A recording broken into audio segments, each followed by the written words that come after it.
whatever you do not buy OC. If you already bought in, you bag holding, I guess you stuck. But don't buy into that shit. Anytime you see buy OC on a run, short this shit. Let's put it like this. If you can find anybody that sells buy OC, or if you can find anybody that's going to let you short sell buy OC, take them up on that offer. That shit is not going anywhere, I promise to God. For like five different occasions when I trade buy OC, I've been seeing buy OC for years, basically since I started trading.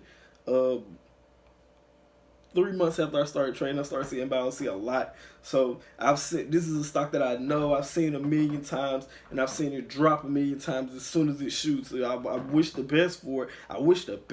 It sounds like a great company, but no.